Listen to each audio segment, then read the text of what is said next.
எந்த அளவுக்கு ஸ்கிட் ஆகுதுன்னு பார்த்தீங்களா? பயங்கரமாக அப்படியே லாக் ஆகுது பாருங்க. ஒரு கோடு போட்டு வச்சுருக்கு பாருங்க. இந்த மாதிரி லாக் ஆகுது கைஸ். பாருங்க சாய் வந்து போடுறேன், ஆனே ஆகலை. லோ பேட்ரி அப்படின்னு சொல்லிட்டு வருது பாருங்க. லோ பேட்ரின்னு வருது. இப்போ இதை அழுத்தினா அப்படின்னா அவ்வளோதான், டெட்டு. இதுக்கு என்ன பண்ணணும் அப்படின்னா தள்ளி தான் ஸ்டார்ட் பண்ணுற மாதிரி இருக்கும். தள்ளி ஸ்டார்ட் பண்ணாலும் இவங்களில் இந்த ஏபிஎஸ்ன்ட்டு ஒன்று இருக்குது பார்த்தீங்களா, லைட் எரியுது பார்த்தீங்களா, ஏபிஎஸ் வேலையே செய்யாது. இது ரீஸ்டார்ட் ஆகிடுச்சு, ப்ளூடூத் கனெக்டிவிட்டி ரீசெட் ஆகிடுச்சு. அதுக்கப்புறம் ஏபிஎஸ் வேலையே செய்யாது. ஏதோ பேட்ரி வந்து சாவி ஆன் பண்ணி வச்சு இந்த 10x10 நேவிகேஷனுக்கு கொஞ்சம் ப்ரிப்பேர் பண்ணிகிட்டு இருந்தேன். அதனால் எதனால் ப்ராப்ளம் ஆகிடுச்சா அப்படின்ற மாதிரி தெரில. இல்லைனா 6 மாதம் இந்த வண்டியை விட்டு வச்சுருந்ததுனால இந்தமாரி ப்ராப்ளம் ஆச்சா அப்படின்றதும் வந்து தெரில. சரி, பேட்ரி மாற்றணும் அப்படின்றது முடிவாயிடுச்சு. பேட்ரி தான் மாற்ற வந்து போகிறேன். இப்போ இதில் செகண்ட் கியரை வச்சுட்டு அதுக்கப்புறமா தள்ளிங்க அப்படின்னா ஸ்டார்ட் வந்து ஆகிடும் பாருங்கள். அதுதான் பேட்ரி ஆனில் இருக்கேன்னு சொல்லிட்டு அமுக்கிடுங்கன்னா போயிடும்.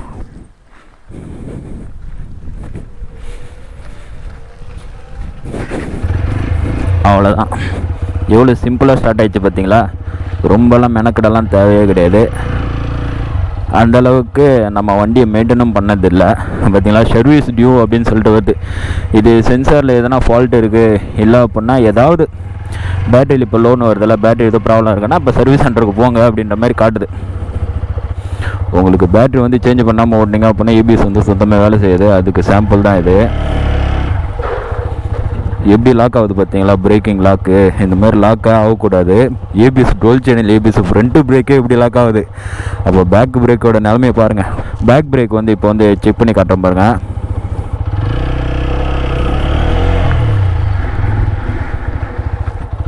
எந்த அளவுக்கு ஸ்கிட் ஆகுதுன்னு பார்த்தீங்களா? பயங்கரமாக அப்படியே லாக் ஆகுது பாருங்க. ஒரு கோடு போட்டு வச்சுருக்கு பாருங்க.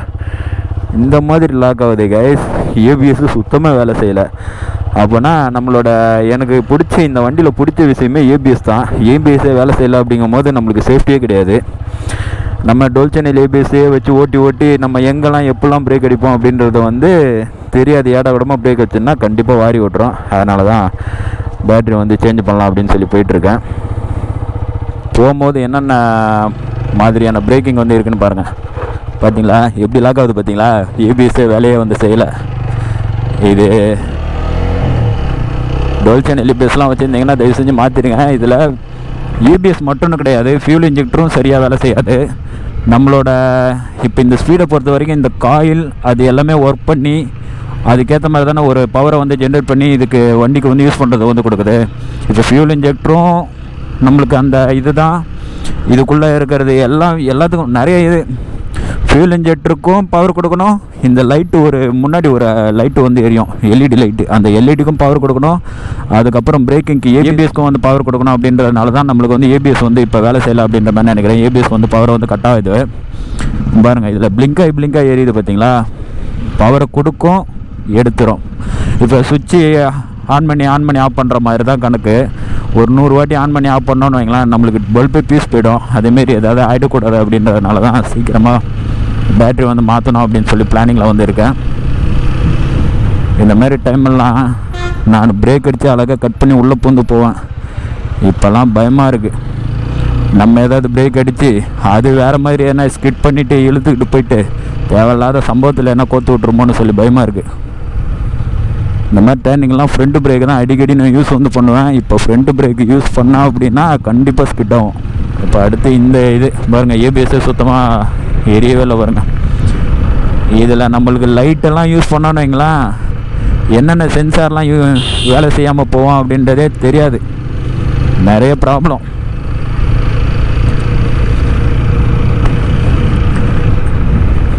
இப்போ நம்மளுக்கு இந்த கிளஸ்டரில் சென்சார், இந்த சென்சார் பாருங்கள், அந்த சென்சார் பாருங்கள் அப்படின்ற மாதிரி நம்மளுக்கு வந்து நிறைய விஷயம் வந்து சொல்லிகிட்டு இருக்கு. நம்ம அந்த சென்சார்லாம் இப்போ பார்க்காம நம்ம சோம்பேறித்தனமாக இருந்துட்டோம். ஒரு 2000 ரூபாய்க்கு பேட்ரி மாற்றுறதுக்காக நம்ம இது பண்ணிவிட்டு நம்ம அப்படியே வந்து ஓடிட்டு இருந்தோம்னு வைங்களேன். ஃபஸ்ட்டு என்ன திரும்ப அடி வாங்கும், நம்மளுக்கு சார்ஜிங் காயில்னு ஒன்று இருக்குது பார்த்தீங்களா? அந்த சார்ஜிங் காயில் தான் அடி வாங்கும். என்ன அப்படின்னா இதில் டிவிஎஸ் கனெக்ட் அப்ளிகேஷனில் போட்டு பார்த்தோன்னா 12 வோல்ட் பேட்ரி. நம்மளோட வண்டியோட வோல்டேஜ் வந்து 12 வோல்ட்டு. அது வந்து 14 to 16 வோல்ட்டு வருது. இது பேட்ரி வந்து ஆகாத பேட்ரி வந்து எப்படி சார்ஜ் ஆகும் அப்படின்னா கெப்பாசிட்டர் மாதிரி சார்ஜ் ஆகும். டக்குன்னு எல்லா பவரையும் வெளில இழுத்து விட்ரும். நம்மளுக்கு லோடு கொடுத்தோம் அப்படின்னா டக்குன்னு ஷட் டவுன் ஆகுதுல்ல இந்த வண்டி, அந்த மாதிரி தான் இது. ப்ராப்ளம் தான், ரொம்ப பெரிய ப்ராப்ளம் தான். இருக்க சென்சார் எல்லாத்தையும் அடித்து காலி பண்ணி விட்றோம். நான் 2 நாளாக வண்டி எடுக்கவே இல்லை, ஒரு வீடியோ எடுக்கிறதுக்காக தான் நேற்று எடுத்தேன். அப்புறம் இப்போ வந்து பேட்ரி மாற்றுறதுக்காக போயிட்டுருக்கேன். என்ன பேட்ரி இருக்குன்னு முதல்ல பார்க்கணும். சர்வீஸ் சென்டர்லலாம் போய்ட்டு மாற்றுற அளவுக்குலாம் இல்லை. இங்கேருந்து நான் இருக்கிற கிராமத்துலேருந்து நாகர்கோவில் போய்ட்டு மாற்றணும் அப்படின்ற மாதிரி சொல்கிறாங்க. நாகர்கோவில்லாம் இப்போ போகிற மாதிரி ஐடியா இல்லை. லோக்கலில் ஒரு ஷாப்பில் போய்ட்டு எவ்வளோ ஆகும் என்ன இதுன்ற பேட்டரி வந்து கழட்டி பார்க்கணும். நான் என்ன நேற்று வந்து சார்ஜ் வந்து போட்டு பார்த்தேன்.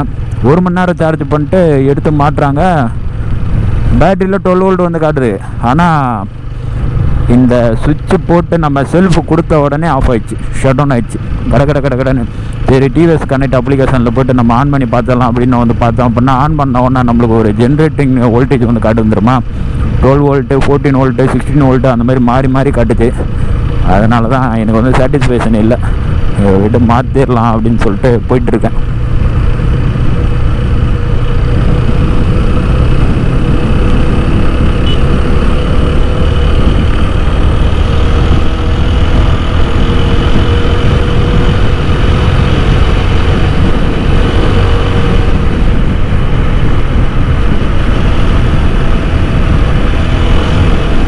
இந்த ஏபிஎஸ் இல்லாத வண்டியெலாம் நான் நிறைய வண்டி ஓட்டியிருக்கேன்.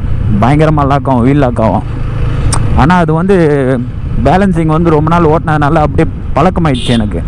இந்த வண்டியில் வந்து டுவல் சேனல் ஏபிஎஸ் யூஸ் பண்ணி அந்த பேலன்சிங் வந்து பழக்கி வச்சுருக்கேன். என்னோடய மண்டை வந்து அதுக்கு தான் வேலை செய்யும்.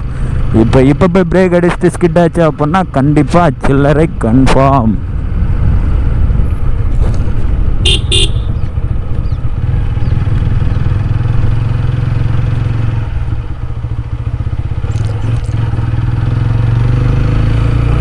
ஃப்ரெண்ட்ஸ் நிறைய பேர் வந்து மெயின்டெனன்ஸ் வீடியோ போடுங்கன்னு இருந்தீங்க. நான் வந்து எப்படி மெயின்டைன் பண்ணுறேன் என்ன ஏது அப்படின்றத வந்து கூடிய விரைவில் ஒரு வீடியோ வந்து அப்டேட் வந்து பண்ணுறேன்.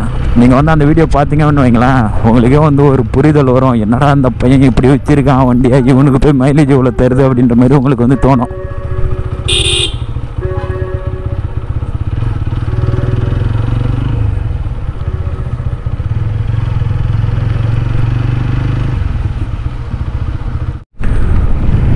அப்புறம் இந்த ஏபிஎஸ் வந்து இப்போ லைட் வந்து ஆஃப் ஆயிடுச்சா, நம்ம நம்பி பிரேக் அடிச்சோன்னா அந்த டைமில் வந்து என்ன லாக் ஆகிடுமோ அப்படின்னு சொல்லிட்டு பயந்து தான் ஓட்டுவீங்க. அந்த மாதிரி ஓட்ட வந்து தேவை கிடையாது. இப்போ கிளச்சை பிடிக்காமல் நீங்கள் பிரேக் அப்ளை பண்ணிங்கன்னு வைங்களேன், கீரு லாக் ஆகும். அந்த சம் ஸ்பீடு வந்து அதுலேயே வந்து மைனஸ் வந்து ஆகும். அதனால் ஸ்கிட்டு வந்து ஆகாது. ரன்னிங்கில் நீங்கள் கிளச்சை அதிகமாக அப்ளை பண்ணாமல் நீங்கள் வந்து பிரேக் அடிச்சிங்க அப்படின்னா பாருங்கள், ஸ்பீட் பிரேக்கரா கிளச்சை பிடிக்கல, அவ்வளோதான். பிரேக் அடிச்சிட்டேன்னா கீரை மட்டும் மைனஸ் பண்ணிவிட்டு யூஸ் பண்ணுற மாதிரி இருக்கும், அவ்வளோதான். பிரேக்கிங் பண்ணுறதுக்கு சடன் பிரேக் அடிச்சிங்க அப்படின்னா கொஞ்சம் கண்ட்ரோலாக அடிக்கிறது வந்து நல்லது.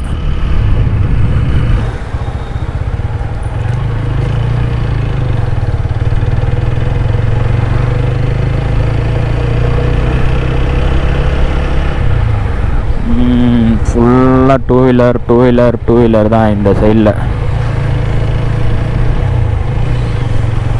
ஃபஸ்ட்டு பேட்ரியை வந்து கழட்டி பார்த்துட்டு பேட்ரி இருக்கா இல்லையான்றதும் பார்க்கணும். அது எவ்வளோ வருஷம் வாரண்ட்டி இருக்குன்றதையும் பார்த்துட்டு ப்ரைஸும் வந்து சூட்டபிலிட்டி ஆச்சு அப்படின்னா இங்கேயே வந்து மாற்றிடுவேன். இல்லைன்னா வண்டியை தள்ளி ஸ்டார்ட் பண்ணிட்டு வீட்டுக்கு கொண்டு போக வேண்டியதான். இது வரைக்கும் மாமனார் வண்டி அது அன்றைக்கிதா. வண்டியை நியூட்ரல் பண்ணுறது தான் பெரிய தலைவலி. எந்த செக்மெண்ட் வண்டியாக இருந்தாலும் சரி, இந்த நியூட்ரல் வருங்க கொஞ்சம் ஓரம் அழுத்திட்டோம் அப்படின்னா ஒலையே விழாது. இப்போ நியூட்ரல் பண்ணோன்னா வண்டி ஆஃப் பண்ணாமல் விட்டுட்டு போயிடலான்னு பார்த்தேன்.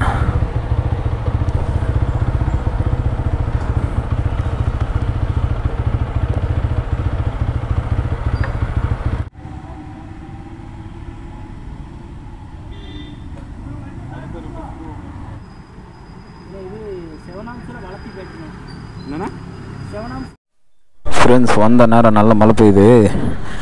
இது பேட்ரி வந்து இல்லை அப்படின்ற மாதிரி சொல்லிட்டாரு.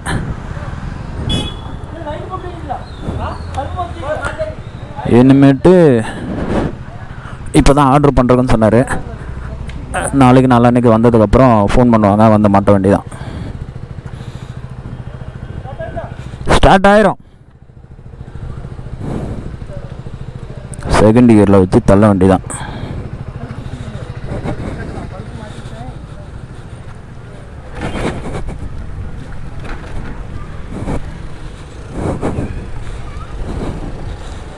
தொல்லை பிடிச்ச வேலை எப்படியெல்லாம் சுத்தல்ல விடுது.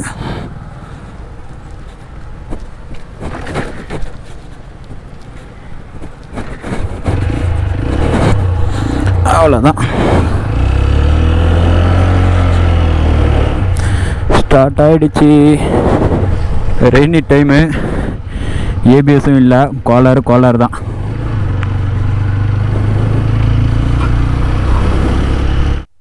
ஃப்ரெண்ட்ஸ் பார்த்தீங்கன்னா கியர் போர்ஷன் இண்டிகேட்டரை வந்து செக் பண்ண சொல்லுது.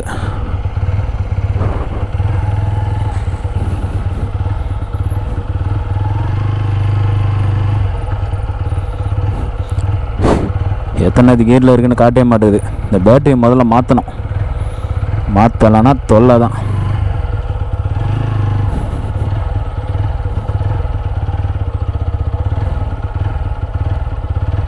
அவ்வளோதான். இப்போ நியூட்ரல் ஆச்சு. சென்டர் ஸ்டாண்டை போட்டு ஆப்பை கனெக்ட் பண்ணி பார்ப்போம் என்னென்னலாம் காட்டுது அப்படின்ட்டு.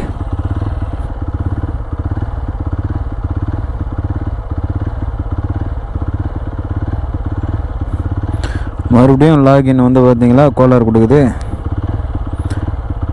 இது ரீஸ்டார்ட் ஆகிடுச்சு அப்படின்னா இந்த அப்ளிகேஷன் ஏன் ரீசெட் ஆகுதுன்னு தான் தெரியல சுத்தமாக.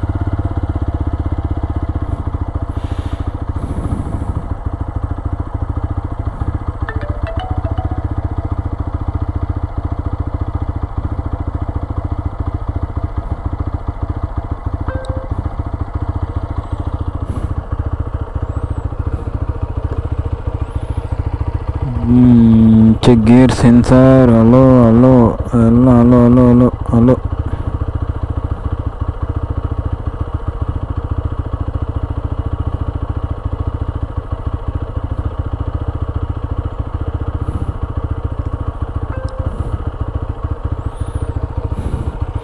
ப்ளூடூத் வந்து கனெக்ட் ஆகிடுச்சு.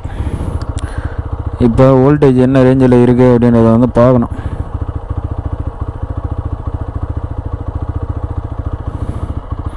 வோல்டேஜ் பார்த்தீங்களா 15.2 வோல்ட்டு.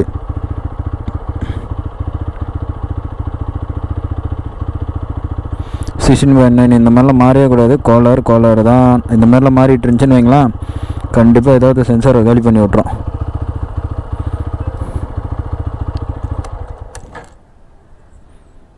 அவ்வளோதான், ஆஃப் பண்ணிட்டோன்னா முடிஞ்சு.